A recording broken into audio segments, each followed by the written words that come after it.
He has become a legend, a victim of tragedy, who emerges as a symbol of justice. What the hell are you? I'm Batman. But what drives a billionaire to become a crime-fighting vigilante?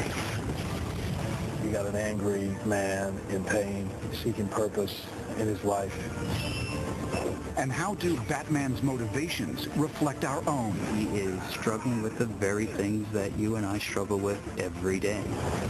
Now, go inside the mind of a superhero. His whole life is a quest to restore meaning. As we use the real-life tools of analysis There's a technique for people who have fears. It's called exposure. to unlock the psyche of Bruce Wayne, Batman, and the villains who symbolize our darkest desires. I am gonna stop you. You're just a freak. Like me.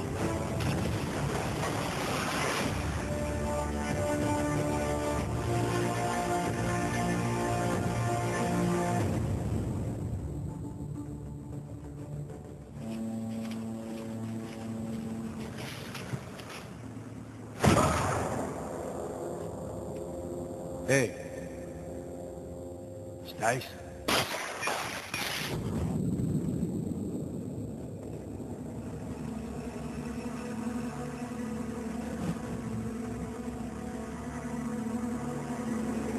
What?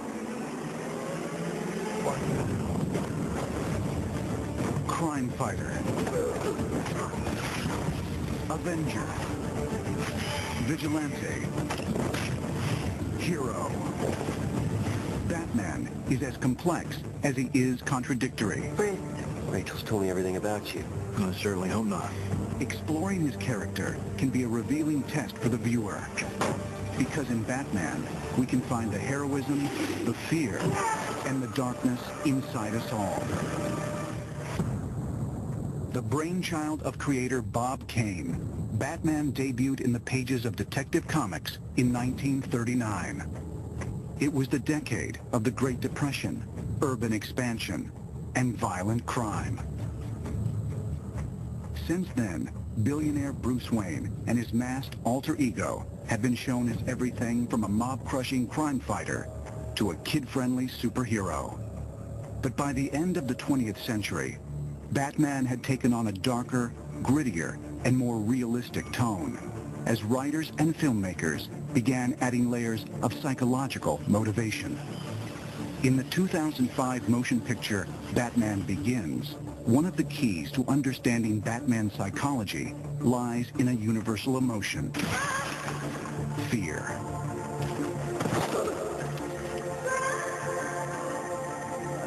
In the film, young Bruce Wayne develops a paralyzing fear of bats.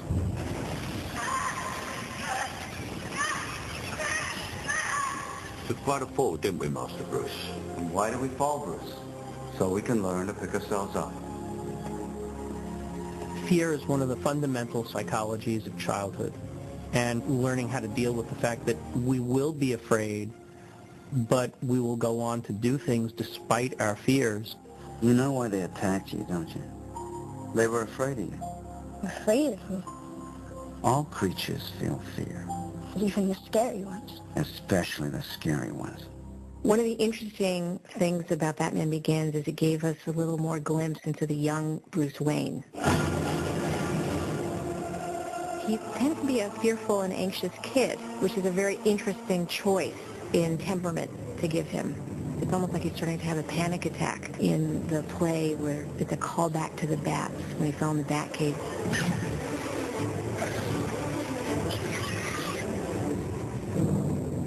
Here we go. He causes his parents to leave the theater because he gets really anxious. See? Good. Let's go. Central to the Batman mythology is the notion of choice. That's very, very central to everything. The Batman stories portray the alternatives of good and evil, life or death. In Bruce Wayne's case, he was confronted with the most horrible tragedy one could imagine. Wallace, Joey, what fast? that's fine. Here you go. Hey.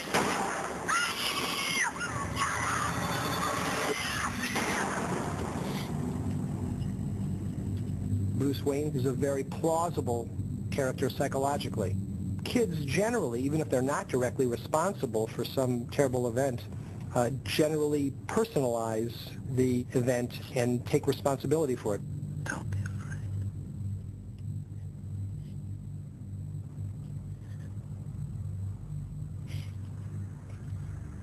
He feels guilty because his fear caused them to go into this dark alley, and they died as a result of it.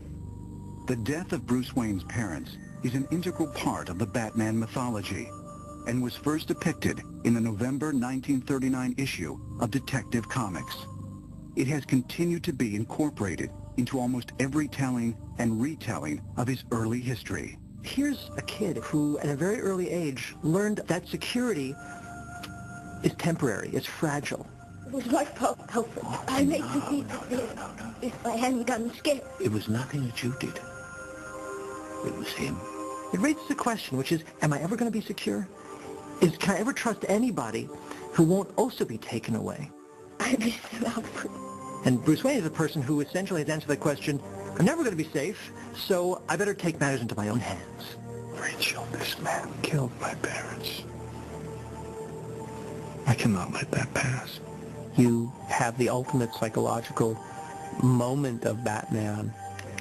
You're in the courtroom where his parents' murderer is on trial, and he has a gun in his pocket, and he has to decide whether or not to use it. There's a member of the Wayne family here today.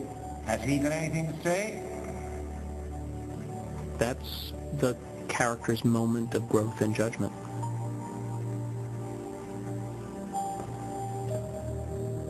When people experience a traumatic event, it often calls into question fundamental beliefs they have. And this is the way that trauma can be a very powerful, positive force in inducing growth. With Bruce Wayne, he became dedicated to avenging, not revenging, but avenging his parents' death and protecting innocent people from criminal acts.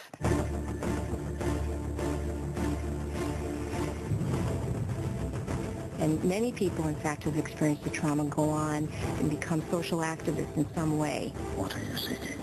The means to fight injustice, to turn fear against those who prey on the fearful. His strength derives really from this extraordinary motivation he has through the tragedy of his parents' death and his attitude to it. And so you're looking at a character who has embarked on this crusade to fight crime. When bringing the character of Bruce Wayne to the screen in Batman Begins, director Christopher Nolan found an unusual psychological parallel in a real-life historical figure, the 26th President of the United States, Theodore Roosevelt. Chris said, to me, the key to understanding the character is that Bruce Wayne is Teddy Roosevelt. Roosevelt's father was New York City's great patrician benefactor. He started the Museum of Natural History. He was one of the founders of the Children's Aid Society. And there's a similarity to Thomas Wayne, who was the great philanthropist of Gotham City. People less fortunate than us have been enduring very hard times. So we built a new, cheap public transportation system to unite the city. Like Bruce Wayne, Teddy goes through deep family tragedy. His mother and wife die on the same day. He goes off to the Dakota Badlands, probably to kill himself. Reforges himself in that situation and comes back and becomes this insane police commissioner bicycling through the city in the middle of the night. He's the Rough Rider, what we know as the iconography of Teddy Roosevelt. That's really the psychology that plays out in Bruce Wayne. I think that gives you great power. But if you let it, it will destroy you. In the comic book histories, the timely appearance of a bat in Bruce's study gave him the idea for a crime-fighting alter ego that could avenge his parents' death. Originally called the Batman by creator Bob Kane, this second identity was inspired by popular characters like Zorro and the Shadow, wealthy crusaders who cloak their crime fighting behind a secret other self. In Batman Begins, the motives for Bruce's transformation are more psychologically based. People need dramatic